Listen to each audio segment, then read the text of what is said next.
soa como mal educado quando a gente diz, por exemplo, a gente ouve uma situação e aí a gente fala, olha, desculpa, mas isso não é problema meu. Alguns falam, nossa, mas você é insensível, você é grosseiro.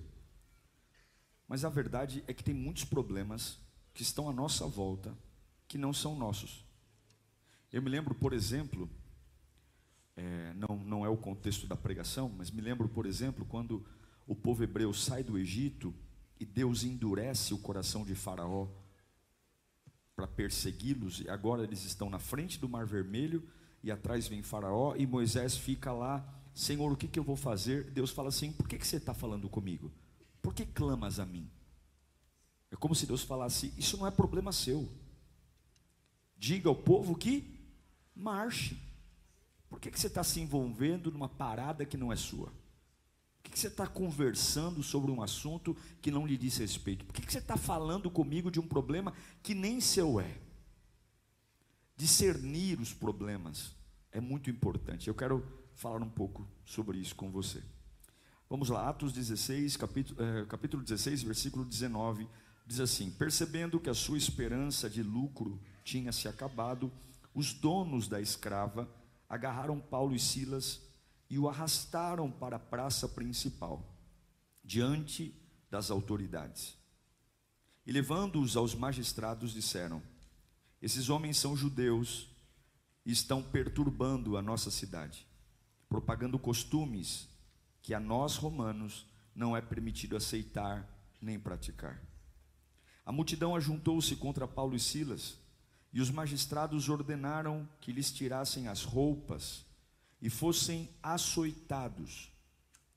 Depois de serem severamente açoitados, foram lançados na prisão. O carcereiro recebeu a instrução para vigiá-los com cuidado. Tendo recebido tais ordens, ele os lançou no cárcere interior e lhes prendeu os pés no tronco. Por volta da meia-noite, Paulo e Silas estavam orando e cantando hinos a Deus. Os outros presos os ouviam. E de repente, houve um terremoto tão violento que os alicerces da prisão foram abalados. Imediatamente, todas as portas se abriram e as correntes de todos se soltaram. O carcereiro acordou e, vendo abertas as portas da prisão, desembainhou a sua espada para se matar, porque pensava que os presos tivessem fugido. Mas Paulo gritou: não faça isso, estamos todos aqui. Curve sua cabeça. É da tua voz que nós estamos atrás, Senhor. É da tua voz que nós precisamos. Nós precisamos. Com muita humildade nós te pedimos, fala conosco. Saímos dos lugares de autoridade da nossa vida para ficar só o Senhor, para ficar só a sua voz. Estamos cansados de erros, equívocos, estamos cansados de sermos enganados pelo diabo, estamos cansados de sabotar a nossa própria vida por conta de nossas vontades inúteis. Fala conosco, Senhor. Rasga o meu coração com a tua palavra, inflama o meu espírito, que eu saia deste culto erguido, Senhor. Confronte as áreas da minha vida que precisam de confronto, mas me anima, minha esperança viva na tua presença, em nome de Jesus, amém. Eu penso sempre que a profundidade da palavra não depende do pregador, mas a profundidade da palavra depende da capacidade que a igreja tem de receber. Quando nós queremos ouvir coisas mais profundas, nós precisamos amadurecer. E eu percebo que Deus tem derramado muitas coisas especiais aqui, porque eu tenho visto a seriedade com que a maioria tem levado as coisas de Deus. E como pastor eu digo, continuem assim. Continue honrando a palavra.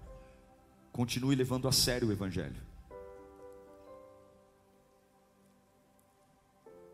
Agora, o livro de Atos foi escrito por Lucas. E esse livro, ele relata o início e o avanço da igreja com os novos cristãos. Esse livro de Atos, ele registra um derramar único na história, onde o Espírito Santo provoca em homens comuns um avivamento nunca antes visto em nenhuma outra época. Abraão não viu isso, Moisés não viu isso, Isaías não viu isso. Homens sendo potencializados pelo Espírito e tornando-se templos de Deus, Deus morando dentro dos homens. Mas o livro de Atos não registra só o avivamento da igreja, ele também registra de uma forma única o ódio que esse avivamento trouxe por parte do inimigo. Se por um lado nunca houve no registro bíblico um grupo de pessoas sendo tão fortalecido, tão abençoado, tão inspirado, também sem dúvida não se viu em outro tempo bíblico tantos ataques do inferno, tantas batalhas, tanta agitação, tantas guerras. O livro de Atos é repleto de mortes, espancamentos, prisões, assassinatos. De um lado o poder, de outro lado a guerra. A capacidade do próprio Deus morar dentro do homem, que é um feito do Novo Testamento, pós-ressurreição de Cristo, despertou uma fúria sem precedentes. Uma igreja frutífera, alcançando judeus, alcançando gentios, e do outro lado, lutas. Homens e mulheres que acordaram num novo tempo de poder, vendo sua vida virar de cabeça para baixo. É esse o contexto que Paulo está. Paulo está pregando. E quando você prega o evangelho e mexe com dinheiro, mexe com tudo, só não mexe com dinheiro. Havia adivinhas, mulheres que eram escravas e ganhavam a vida, dando lucro para os seus senhores, lendo à mão, criando mandingas, feitiços, vudus, espíritos de adivinhação. E a Bíblia diz que agora existem homens pregando a palavra com alegria, expulsando demônios, curando enfermos, mudando famílias. De um lado o diabo usando mulheres para ler a sorte de pessoas, e pessoas pagando para verem seus futuros. E do outro lado homens comuns pregando, libertando pessoas sem cobrar nada. De um lado o diabo montando uma indústria de arrecadação financeira, e do outro lado o poder de Deus, gratuitamente pela graça que lhes foi dada, mudando histórias. E agora os homens estão pregando e mostrando para a comunidade que é possível ser livre de uma forma perfeita, sem falcatrua, sem corrupção, sem precisar pagar. E esse sistema que tinha essas mulheres como adivinhas, que ganhavam dinheiro, olha para Paulo e Silas e odeia Paulo e Silas. O sistema olha para esses homens que estão com muita satisfação pregando o evangelho, anunciando as boas novas de Cristo, desbaratando as obras das trevas, e esse sistema entra em colapso, e eles vão atrás de Paulo e Silas. Por quê? Porque suas fortunas estão ameaçadas, suas propriedades estão ameaçadas, seu ganha-pão está ameaçado. O diabo sempre cobra por aquilo que faz. Não se iluda, tudo o que o diabo oferece tem um preço. Pode ser prazeroso, pode te ajudar no momento. Toda mentira tem um preço, Todo pecado tem um preço. Tudo que nós fazemos, que o diabo nos proporciona, que traz de imediato um alívio, um ganho, uma pseudo-paz, todo o processo diabólico tem um preço. Ele cobra. E agora, Jesus apresenta um evangelho através de Paulo e Silas, que não tem preço. O preço já foi pago na cruz. Imagine uma pessoa recebendo a unção do Espírito Santo e dizendo: até então, para me sentir bem, eu tinha que ficar pagando aquelas mulheres. Quanto que eu devo? Você não deve nada, o sangue de Jesus Cristo já pagou a conta.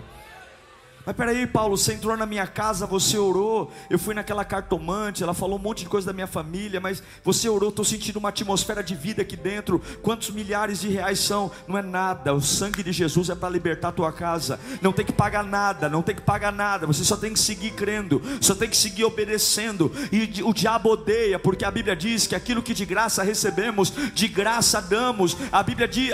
O Satanás odeia, porque ele fica enganando, e Jesus Cristo não veio para nos aprisionar num sistema. É por isso que nós não ofertamos por obrigação, não dizimamos por obrigação, tudo está em liberdade. Por que você está aqui hoje? Porque alguém te ligou? Não, você escolheu estar sentado aqui hoje, você escolheu pegar seu ônibus, você escolheu pegar seu carro, você escolheu estar na frente dessa televisão. E Deus ama pessoas que no meio do seu livre-arbítrio escolhem servi-lo, escolhem amá-lo. Eu sei que a gente tem luta, eu sei que a gente tem problema, mas eu não vim aqui porque eu tenho problema. Eu vim aqui porque Jesus é incrível, Jesus é o Senhor da minha vida, Jesus é o Senhor da minha casa. Quantos concordam com isso? Então Paulo e Silas, glória a Deus, Paulo e Silas são perturbadores. Eles pregam, eles começam a acabar com o lucro, eles pregam contra os deuses gregos. Eles começam a desmentir os deuses que vieram de Atenas. E agora todo um sistema diabólico se volta contra Paulo e Silas. Por quê? Porque o diabo não quer a propagação do evangelho. O diabo não quer homens que preguem o evangelho. Escute uma coisa que eu vou te dizer. Quando você se levantar para ser quem Deus te chamou para ser, o seu pior inimigo também vai se levantar. Quando você estiver fazendo exatamente o que Deus te chamou para fazer, o seu pior inimigo também vai se levantar. Quando Deus te chama para brilhar, e a sua fé começa a irradiar por todos os cantos, destruindo a justificativa das pessoas que diziam: para eu estar bem eu tenho que beber, aí você está bem e não bebe. Para eu estar bem eu tenho que fumar, você está bem e não fuma. Para eu estar bem eu tenho que trair, você não trai e está bem. Para eu beber eu tenho que roubar, você trabalha dignamente, você cumpre o seu horário e a tua vida é uma vida em abundância. Você não precisa de subterfúgio, você não precisa de mutreta, você não precisa de cambalacho, você vive uma vida simples, cheia de alegria. Quando o diabo começa a perceber que o evangelho começa a pegar uma pessoa normal e fazer essa pessoa ser sobrenatural, eu quero dizer que os teus maiores inimigos começam a levantar, porque o diabo não suporta um homem cheio da presença de Deus, uma mulher cheia da presença de Deus, porque um homem cheio da presença destrói todas as justificativas que uma pessoa afundada tem. Escute, virão inimigos de todas as partes, virão para destruir você. Paulo e Silas começam. Agora o diabo tem formas de te destruir. Vamos ver o texto. Eu li a partir do 19, eu quero ler o 16, Atos 16. Põe aí. Olha o que aconteceu. Paulo e Silas estão pregando. Certo dia, indo nós para o lugar da oração, eles estão indo orar, encontraram uma escrava que tinha um espírito pela qual profetizava o futuro. É o que mais tinha ali. Mulheres escravas que eram usadas e exploradas na adivinhação. Ela ganhava muito dinheiro para os seus senhores com adivinhações. Verso 17. Essa moça seguia a Paulo e a nós gritando. Olha o que a endemoniada gritava: Esses homens são servos do Deus Altíssimo, e lhes anunciam o caminho da salvação. E ela continuava fazendo isso por muitos dias. Finalmente, Paulo ficou indignado, ficou pistola da vida, e voltou-se e disse ao Espírito: em nome de Jesus Cristo eu lhe ordeno, saia. E no mesmo instante o Espírito, quem estava gritando através da boca da mulher? Esses homens são servos do Deus Altíssimo e anunciam o caminho da salvação. Quem estava gritando? O diabo. O diabo.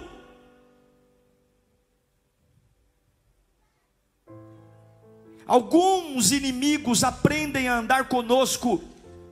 Alguns inimigos falam como a gente. Alguns inimigos se parecem conosco, e de suas bocas saem palavras doces, que parecem ser uma bênção.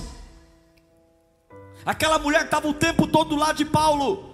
Esses homens falam a verdade, e pregam o caminho da salvação, e falam a verdade, e Paulo começa a se irritar. É a verdade, mas quem tem o Espírito de Deus não fica só no que é falado, vai para a essência. Eu quero declarar que Deus vai te dar discernimento. Deus vai te dar discernimento espiritual. Deus vai te dar. Tem muita voz doce perto de você que quer a tua destruição. Tem muita gente que está muito bem vestidinha, muito bem amiguinha, e está na hora, Deus vai colocar uma indignação em você. Você vai começar a dizer: não é possível, não é possível, eu estou sentindo uma indignação. Essa pessoa só está falando coisa boa, ela só está sorrindo para mim, mas eu estou sentindo. Deus vai mostrar para você coisas. A Bíblia diz que Paulo entra em estado de nervo. Ele fica indignado, ao ponto de olhar para aquela mulher e dizer: eu te repreendo, Satanás, vai embora, vai embora. Ela está declarando as maravilhas de Deus, ela está declarando as obras lindas de Deus. Mas um homem que tem intimidade com Deus sabe quem deve e quem não deve estar perto dele, porque nem todos são amigos. Um homem e uma mulher de Deus não se ilude com conversa doce. Um homem e uma mulher de Deus não se ilude com propostas doces.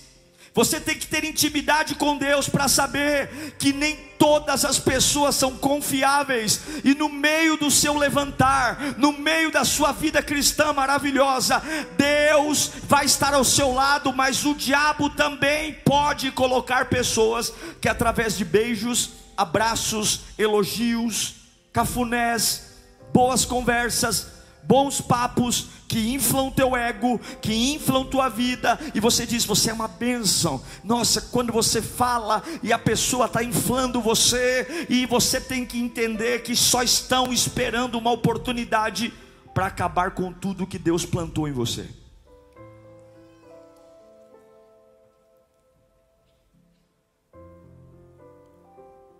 Só que Deus faz algo. Sabe o que Deus faz? Quando essa mulher começa e Paulo expulsa o demônio dela, os senhores dela ficam nervosos. Por quê? Porque aquela mulher rendia grana. O espírito que estava no corpo daquela mulher fazia ela ficar revelando, e todo mundo ganhava dinheiro. E agora o que Deus faz? Paulo está fazendo a coisa certa, Paulo está pregando a palavra. E o que acontece no meio do ministério de Paulo? Uma porta fechada. Fala comigo: porta fechada. Paulo expulsa o demônio de uma mulher, e o que aparece para ele? Uma cadeia, uma porta fechada. É preciso agradecer pelas portas que se fecham também.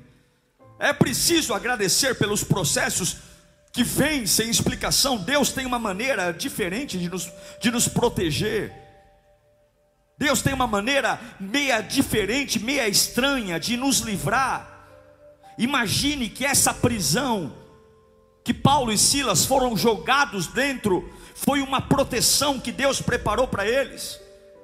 Uma proteção porque tem alguns empregos que nós conquistamos, tem alguns relacionamentos que de repente não dão certo, tem algumas coisas maravilhosas que de repente não flui, e depois você vai entender que foram proteções de Deus, livramentos de Deus, cuidados de Deus, quitutes de Deus. Veja, aquela mulher endemoniada estava se infiltrando cada dia mais no acampamento de Paulo. Aquela mulher endemoniada, com palavras doces, mas cheias de demônio, estava cada dia que passa se infiltrando, irritando, mexendo. Aí o que Deus faz? Deus pega Paulo e Silas e os permite serem jogados numa prisão, para que aquela mulher não tivesse mais acesso a eles,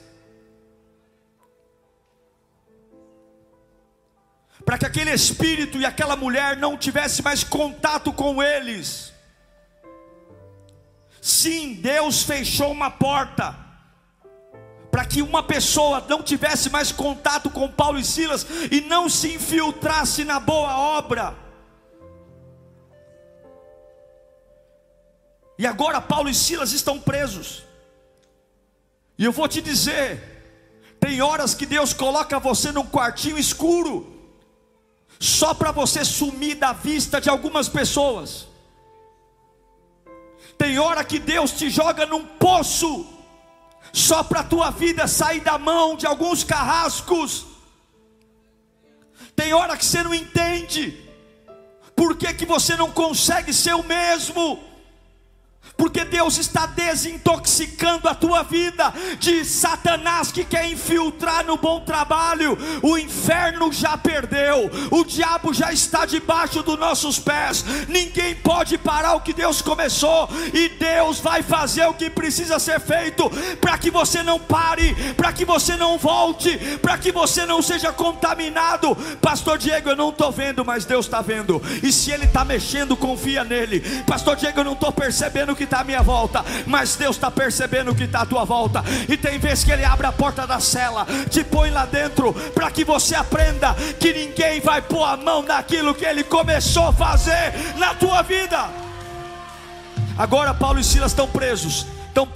Roma está chateado com eles, os empregadores das macumbeiras estão chateados com ele, todo mundo está furioso com eles. Pegam eles e jogam eles na cela mais escura, jogam eles no último cárcere. Há um ódio, há uma fúria, paredes espessas, tudo longe de tudo, não há sol, não há luz, não há vento, pés amarrados no tronco. Para que tudo isso? Por quê? Porque eles estão sendo guardados. Eles estão fora do acesso de qualquer pessoa. Escute, quando você é escolhido por Deus, quando você tem um propósito de Deus na sua vida, escute para você não falar bobagem. Escute bem para você não ficar pelos cantos reclamando do que Deus está fazendo. Quando você é escolhido por Deus, o inimigo te coloca no lugar mais escuro possível, porque ele sabe a unção que você carrega.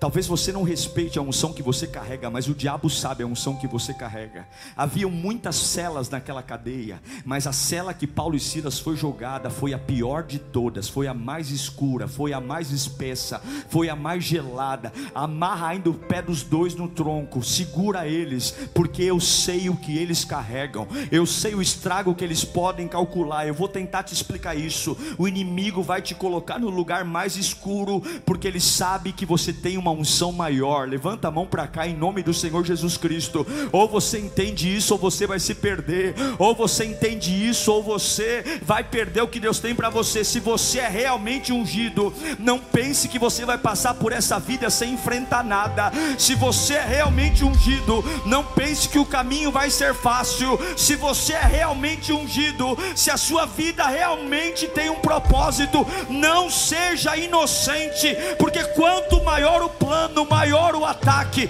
quanto maior o uso de Deus na sua vida. Veja, um dia o diabo te elogia, no outro dia ele te prende, mas aquele que está contigo não te larga. Levanta a mão bem alto, diga: eu sei o que eu carrego. Diga bem alto: eu sei o que eu carrego. Mais alto: eu sei o que eu carrego. Saiba o que você carrega. Saiba. Para de se menosprezar. Mas tem algo que a escuridão não apaga. pode amarrar o pé no tronco, pode deixar sem luz nenhuma, o fedor, rato, barata de todo lado. Eu quero urinar, ninguém me leva no banheiro. Eu quero defecar, tudo no chão. Mas tem algo que a escuridão não pode apagar, que é a adoração, que é o louvor de ungido, o louvor e adoração de ungido.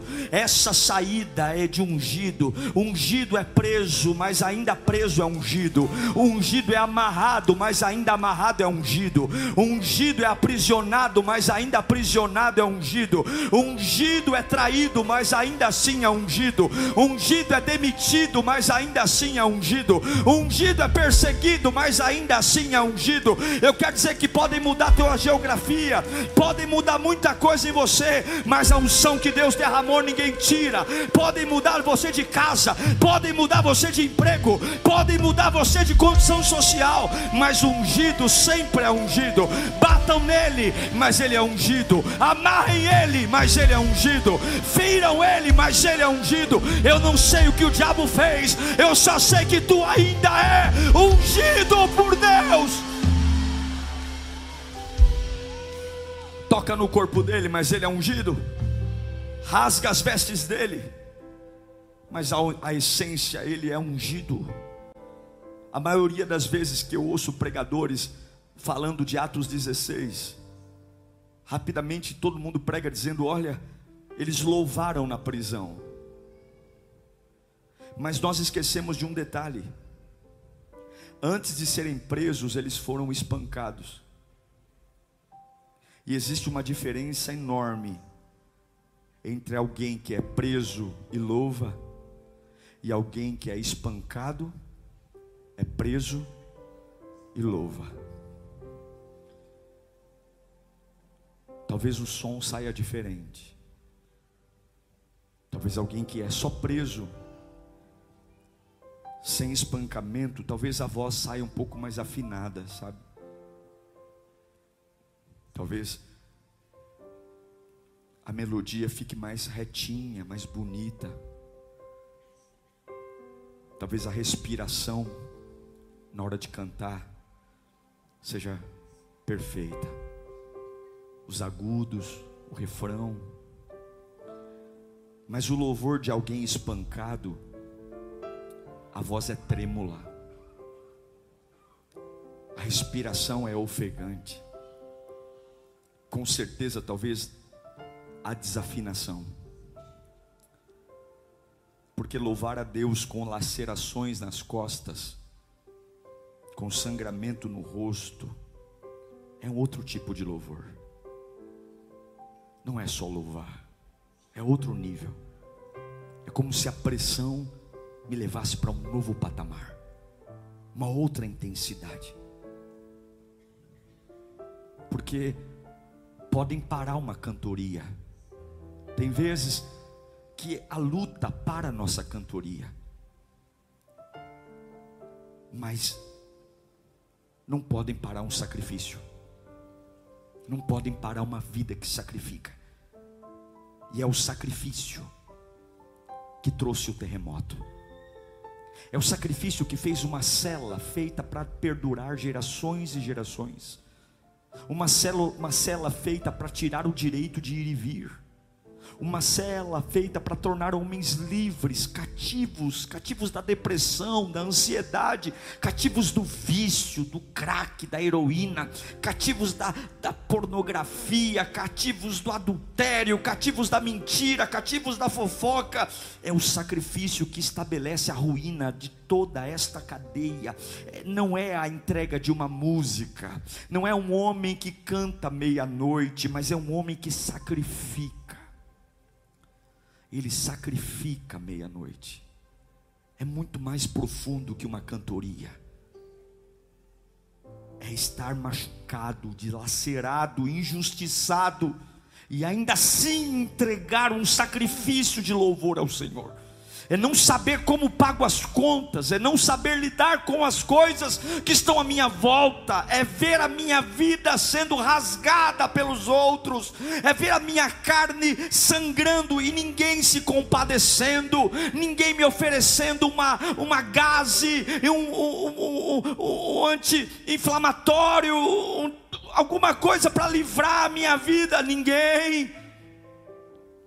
Não há beleza, não há beleza, não há estética.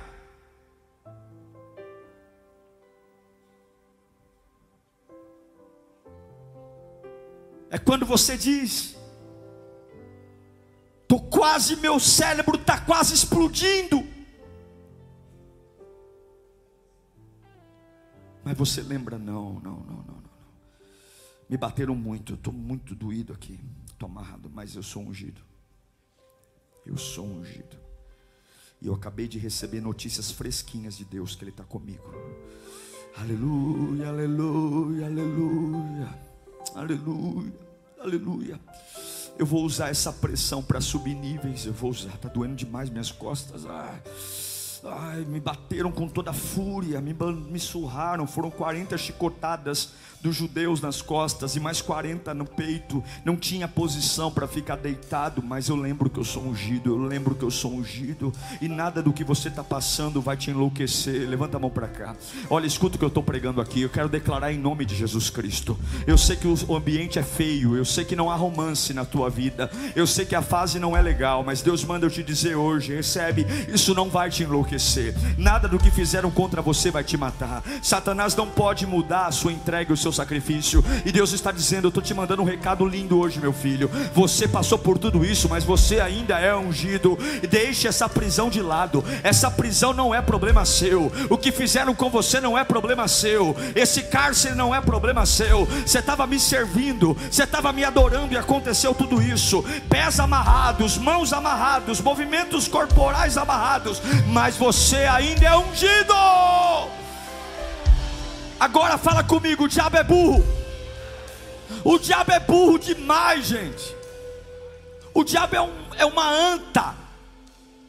O diabo é burro. Fala de novo: o diabo é burro. Pergunta: por quê, pastor? Porque ele é burro demais. Ele amarra o pé, ele amarra a mão, ele bate nas costas, ele bate no peito, mas ele deixa a boca solta.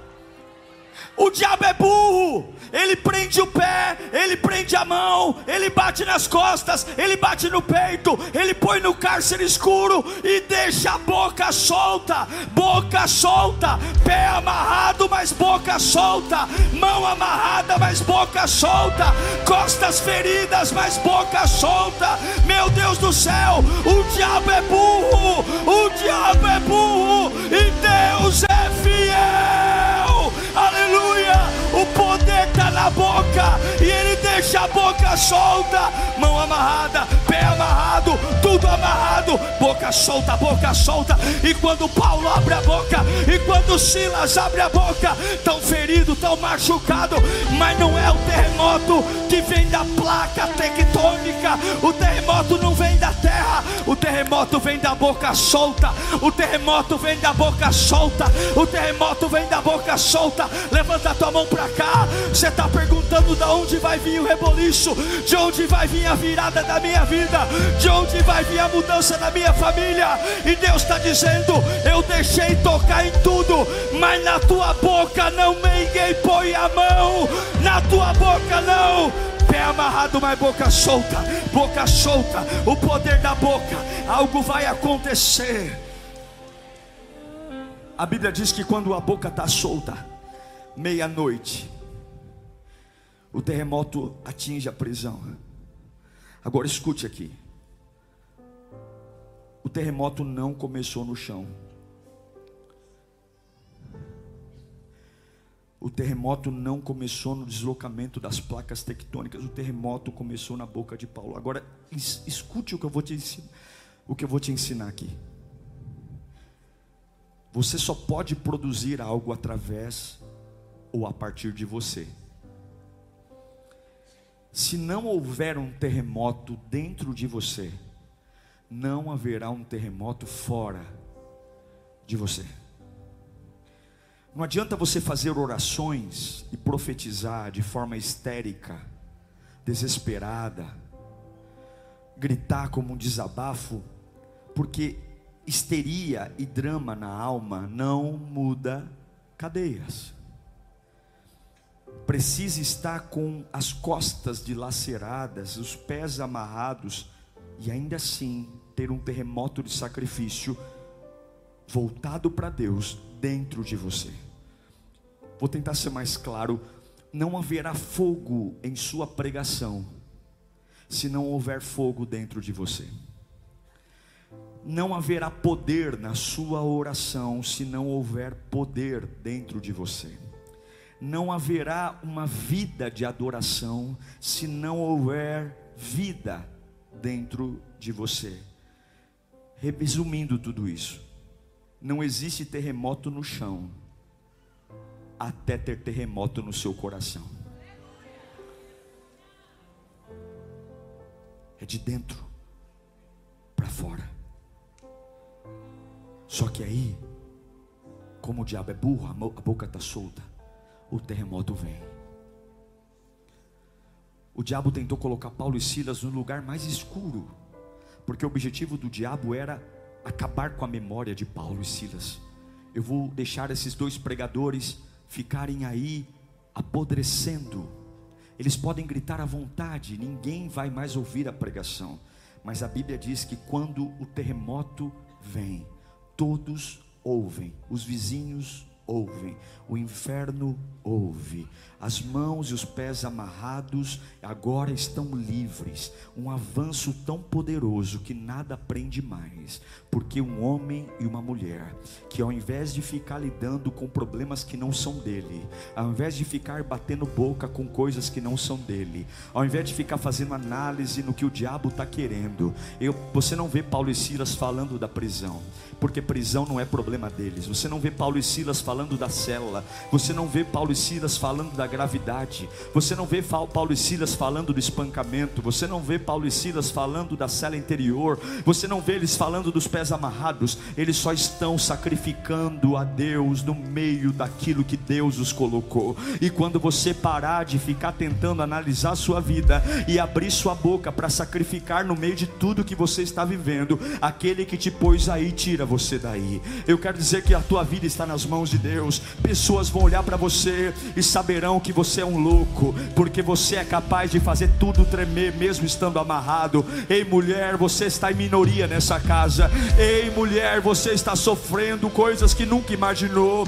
A tua fidelidade a Deus tem te levado a passar por poucas e boas, mas Deus manda eu te dizer: cadê teu sacrifício? Cadê teu sacrifício? Você não tem força para me louvar bonitinho como alguns louvam. A sua voz não sai bonitinha, porque a pressão dos últimos dias tem te destruído.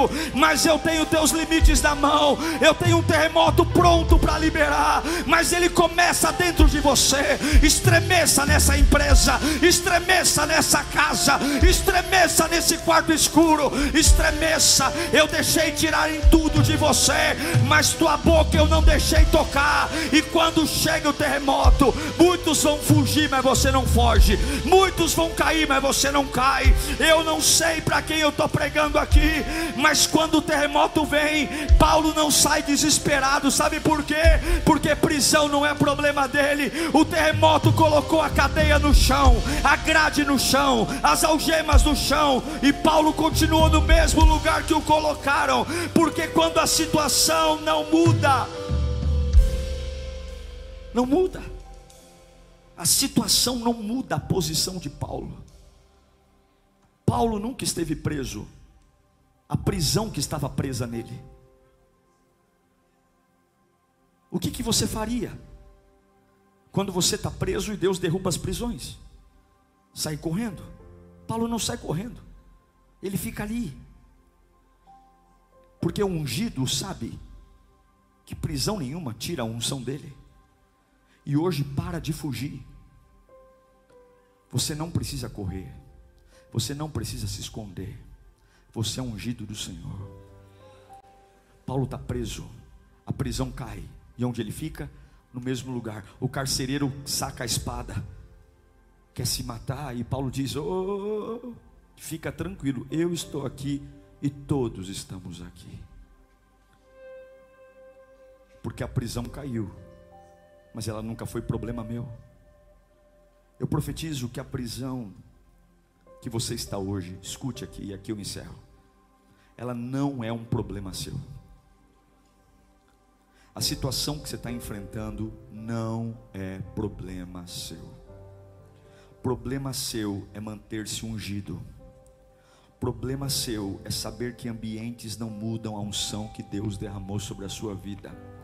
Problema seu é sacrificar a Deus no meio de tudo isso. A prisão não estava ali para destruir Paulo e os propósitos de Deus, mas a prisão estava ali para dizer: Paulo, você não precisa correr para lugar nenhum, se esconder, porque o ungido sempre é achado de Deus. Deus vai usar tudo que estava contra você a seu favor, e você ainda será esperança para aqueles que estão morrendo. Escuta isso: o carcereiro quer se matar, e Paulo diz: se mata não, homem, eu estou aqui, você queria me matar, e agora eu vou salvar você, vou pregar o evangelho para você, você e a sua casa serão convertidas, porque aquilo que vocês fizeram para me matar, além de me salvar, vai salvar vocês. Você não tem noção do reboliço que Deus vai fazer na tua vida. Você não tem noção de como essa história ainda vai virar o jogo. Você não tem noção da arapuca que fizeram para você, salvar aquele que armou a arapuca para você, e você lembrar que você é ungido de Deus. Deus tem um plano para a tua vida. Você não pode se perder.